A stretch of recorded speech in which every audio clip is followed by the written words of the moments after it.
fair use copyright law. These are my opinions. These are not facts. And this is for your entertainment. What's up, you guys? It's Becca Applesoup, and I'm back at it again with another episode.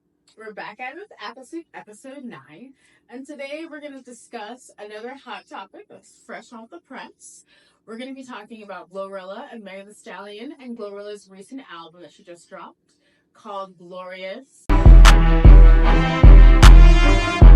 So, my thoughts of the album, it was straight fire. I thought it was pretty good, honestly. I liked the intro. I liked how she talked about where she came from, her past, how she got there. You know, I love how when artists, you know, incorporate their life and what they've done before they started rapping into the music. I think it really just helps kind of resonate who they are as a person and kind of helps the audience relate to them. So that was cute. After that, the next record that she had, I think it was Procedure with Lotto, which I thought that song was a bop. I really liked that song. Lotto slid on the beat, so I don't think a lot of people give Lotto credit for that. That was a good song. And then of course, What You Know, with Sexy Red, that was another really good song as well. Bop. And another one that stood out to me was the song with Megan. My only critique is, you know, Megan, she has the same kind of style of rapping. And of course, I get it, you have your signature style. But sometimes, girl, like, you can switch it up, girl. Like, it's okay.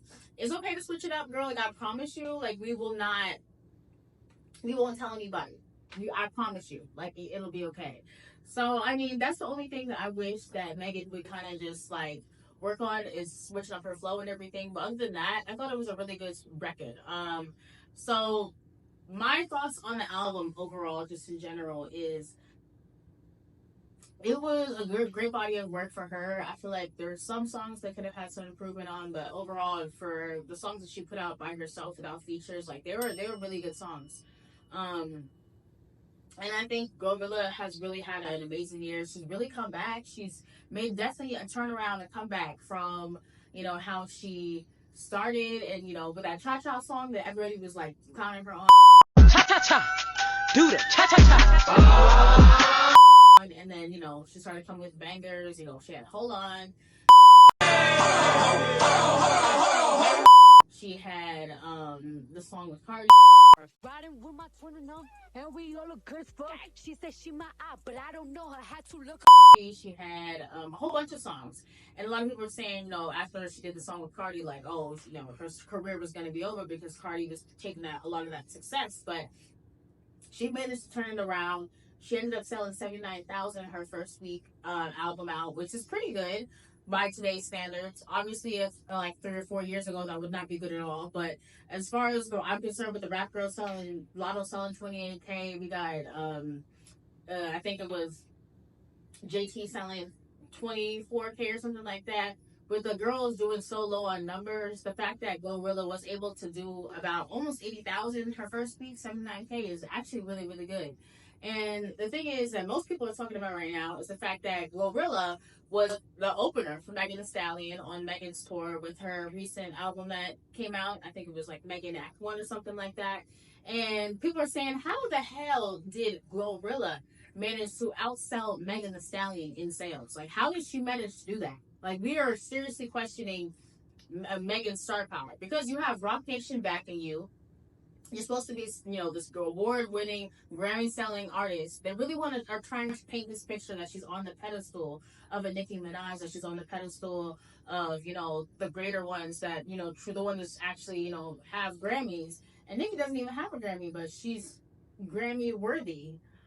So the fact that they are trying to create this picture with, you know, all the bots they have on her streams and all the bots that they have on her videos and sales and things, it's just kind of like you're trying to paint this picture of her being this ultra mega star in hopes that it will eventually, you know, happen. And it's like we can see straight through it, Megan. Like, unfortunately, it's not what you're painting it out to be. So I think whenever they saw Glorilla outsell Megan the first week of sales, Megan sold 75K, Glorilla sold 79K. They were like, okay, this is not making sense. You have all this backing. You apparently have millions and millions of streams. You have all these people, you know, on your Spotify, monthly listeners, and all of these things you know, Apple Music back to you, Rock Nation, all these things, but you're not able to at least not even hit 100K, not even 90K. It's not that we're confused. What? So a lot of people are just kind of questioning Megan's star power, and the only time that she was able to do so well in sales is when her and Tory Lanez had that infamous, you know, pow pow. So it's just like the fact that she always tries to bring him up in interviews and oh my gosh, what have I been through, and you know all this stuff with Tory. It's just like, girl, like we need to, as cut with the soft story. You say you don't want to be compared to your past, and you don't want to deal with your past, but you're the one that keeps bringing up your past. So I need you to make that make sense. So we are gonna get into some TikToks of the people that are recently reacting to Glorilla and her recent album, how she outsold Megan Thee Stallion, how you know some people are calling Megan a flop, and she just recently dropped her Megan Act 2 mixtape because it's not an album. I guess the girls are scary, supposed to you know actually drop albums because they know they're not selling. And I've heard, you know, it's not really doing that well either. It's kind of been mixed reviews. I see some people that loved it, some people didn't like it. I think it just kind of depends on what you like and if you're a Megan fan or not. But just generally speaking, there's just a lot of talk in the streets about Glorilla outselling Megan, and Glorilla just doing her thing right now. Let's get into what other people have to say, and then we're gonna try this snack from Saint Honore, and yeah, let's get into it. Megan Thee Stallion has just released the track list for her Megan album, Act 2. Now, the gag is Glorilla is going to outsell this project as well, and I think it's going to do even less sales than Act 1, because Act 1 was technically a flop with only 64,000 sales.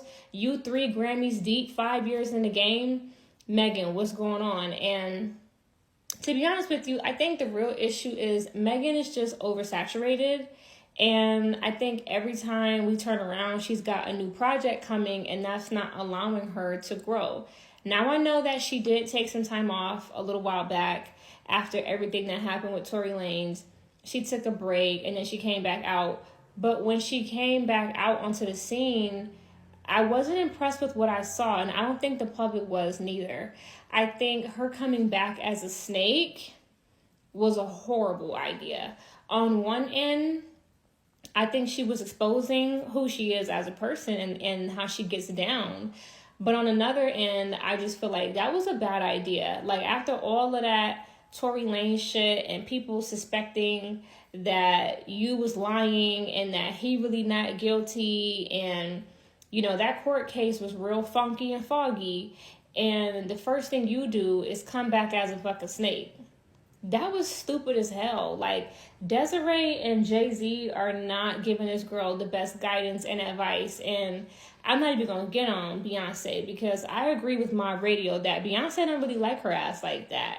And again, if Beyonce can barely move units these days for as big of a star as she is, doing the Act 1 and Act 2, Megan, I don't think there's any hope for you.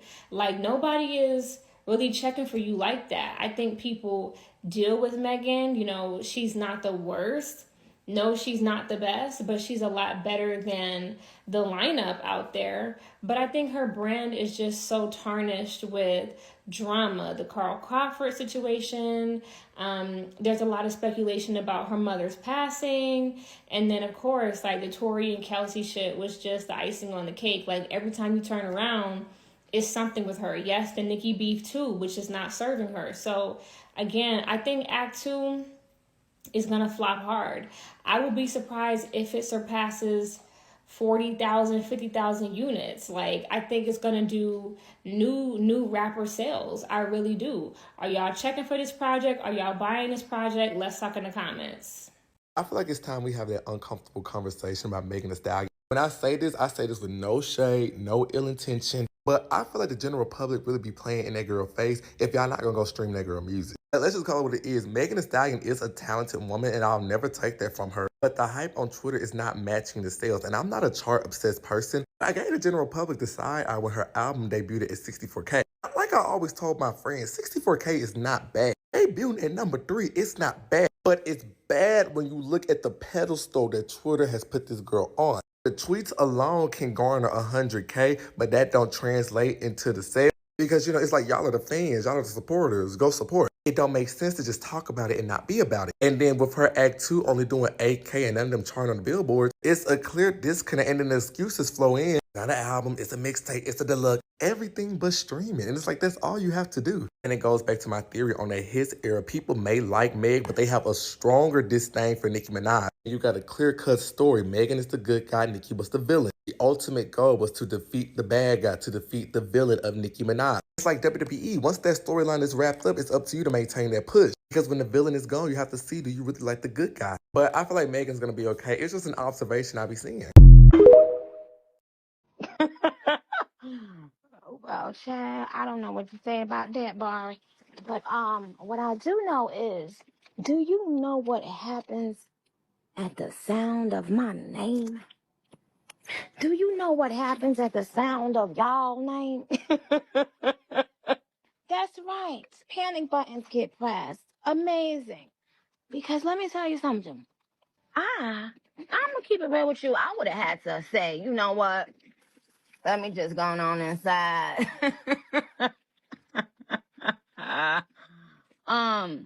When you talk it, you got to walk it. You can't be stomping with the big dogs. You understand me? You see what I'm saying? Ooh, fake measuring contest. Okay. Scorpion Barber, yeah, fan governors, you know what I'm saying? My thing is this. Honey child, at a certain point. Let me tell you something. At a certain point, you just know and the universe know, and you just gotta deal with your cans and your can'ts. Your can do's and your can't do's. I don't give a fuck what you doing in life. Everybody, want to be the best and stuff like that. It is very rare that I find myself agreeing with Adam 22, but I guess this is one of those once in a blue moon scenarios. Did anybody else know that there was a second act to her album Megan, and that it dropped on Friday? I know the Bigger Than Texas song came out and I'd heard it, I thought it was a bop, but I didn't know that there was a whole album behind this. And Adam was dragging it for the past 5 years, but this tweet actually highlights the fact that none of the albums made it to the Spotify charts, which is crazy to me because there's like 18 new songs on it. Maybe it's been all the drama that's surrounding her, but you guys tell me, what is it about Megan Thee Stallion that just isn't hitting anymore? Let me know what you guys think in the comments. Baby, hey, Megan, baby. Woo! I love this act number 2, baby. Woo! I'm smoking. Woo! Chef's kiss, baby. I'm at the top of my game. I'm who they hate. This shit come with the fame. That's how I knew that I made it. Yeah, I don't normally listen to a lot of these new female rappers because I just don't like that ratchet shit. It's just too ratchet. If you got a good balance of it, then I can fuck with you. But Glorilla with this Glorious album is pretty dope. It took me some time to get into her. When she first came out, I was like, I don't know about her. Another ratchet. But no, I actually like Glorilla. She has good energy. She's pretty. I like her vocal tone. And she really can rap. The only knock that I got on her is she needs to change up her cadence. She can't have that same flow on every song. Cause then it just sounds like one big long ass song instead of an album with different sounds and stuff. If she played with the flows and mix with the flows, she's going to have a great career. But yeah, the album is really dope. Sorry, but Miss Glow, that album is a bop. I'm sorry. Am I the only one yes, Miss Mama, you ate that. It's so crazy too because I was low-key scared for this rollout. But then I had to look back at this year, Glow has been popping. And some of y'all don't want to admit it, but she's more popping than JT, sadly. All of her singles were literally banger after banger after banger. The clubs, TikTok is literally we can really sit here and say that this is Glow's year. 2024 was Glow's year, for sure. For a new artist kind of way. Like, obviously, people will say, like, Megan, this is Megan's year because she had the nice rollout and expensive shit and this and that, but I'm gonna have to give it to Glow. Now, the debate of who has the best rap album, I'm not gonna lie, it used to be Lotto. I don't know. I'm taking Glow now. I'm sorry. I love this album more than sorry, Georgia Peach. Put me elsewhere on the gorgeous beach. I think I just messed up that lyric. I don't know. Wait, hold on. But yeah. Bitch, I'm from Memphis. What you know about me? Big GLONGLE. 50,000 new Chanel shopping spree, and every time I pop out, you know I ate it. And Glorilla has been doing her thing. She came from the hood. They cleaned her up. She got her little titties or whatever. And she's been on her steady on her grind since then. She's been keeping her head down. She's been taking the negative and positive constructive criticism and really been putting it into work. And I'm proud of her, honestly. Like, I really am. I think that she's doing her thing. She's killing it. She's continuing to kill it. And next thing you know, she's gonna be out here on the next level. We wanted to be on the next level with Doja and Nicki and get up there.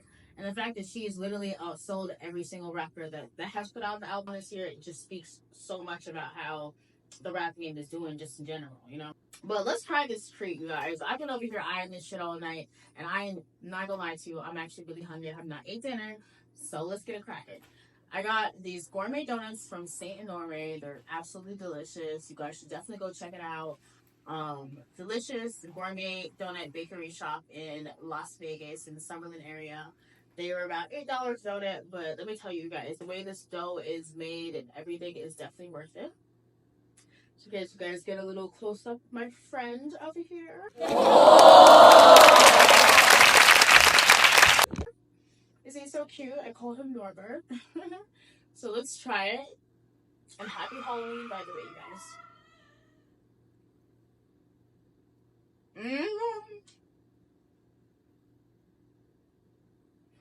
I don't know what they put in this dough. I swear it's crack. I swear.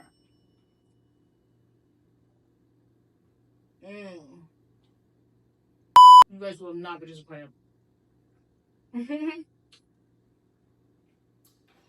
Anyways, you guys, with that being said, Megan, I'm gonna need you to stop buying these bots, stop trying to inflate these numbers.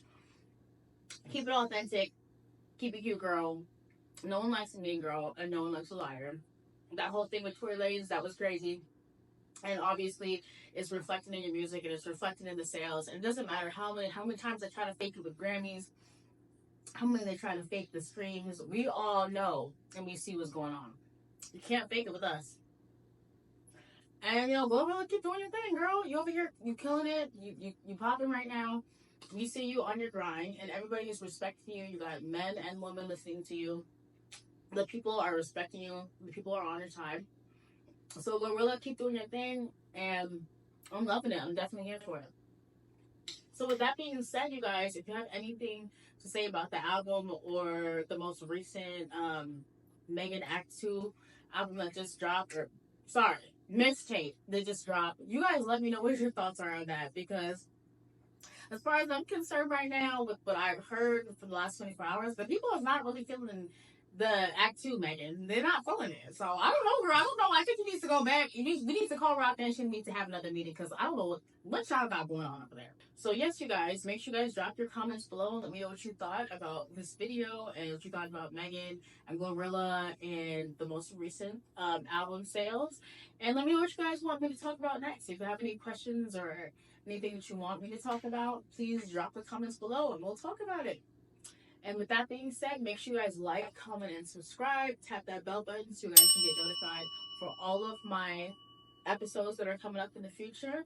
And make sure you guys check out my social medias, Instagram, TikTok, and X. They'll be right here. And you guys have a great rest of your night. I'll talk to you guys later. And I'll see you guys next episode. Bye.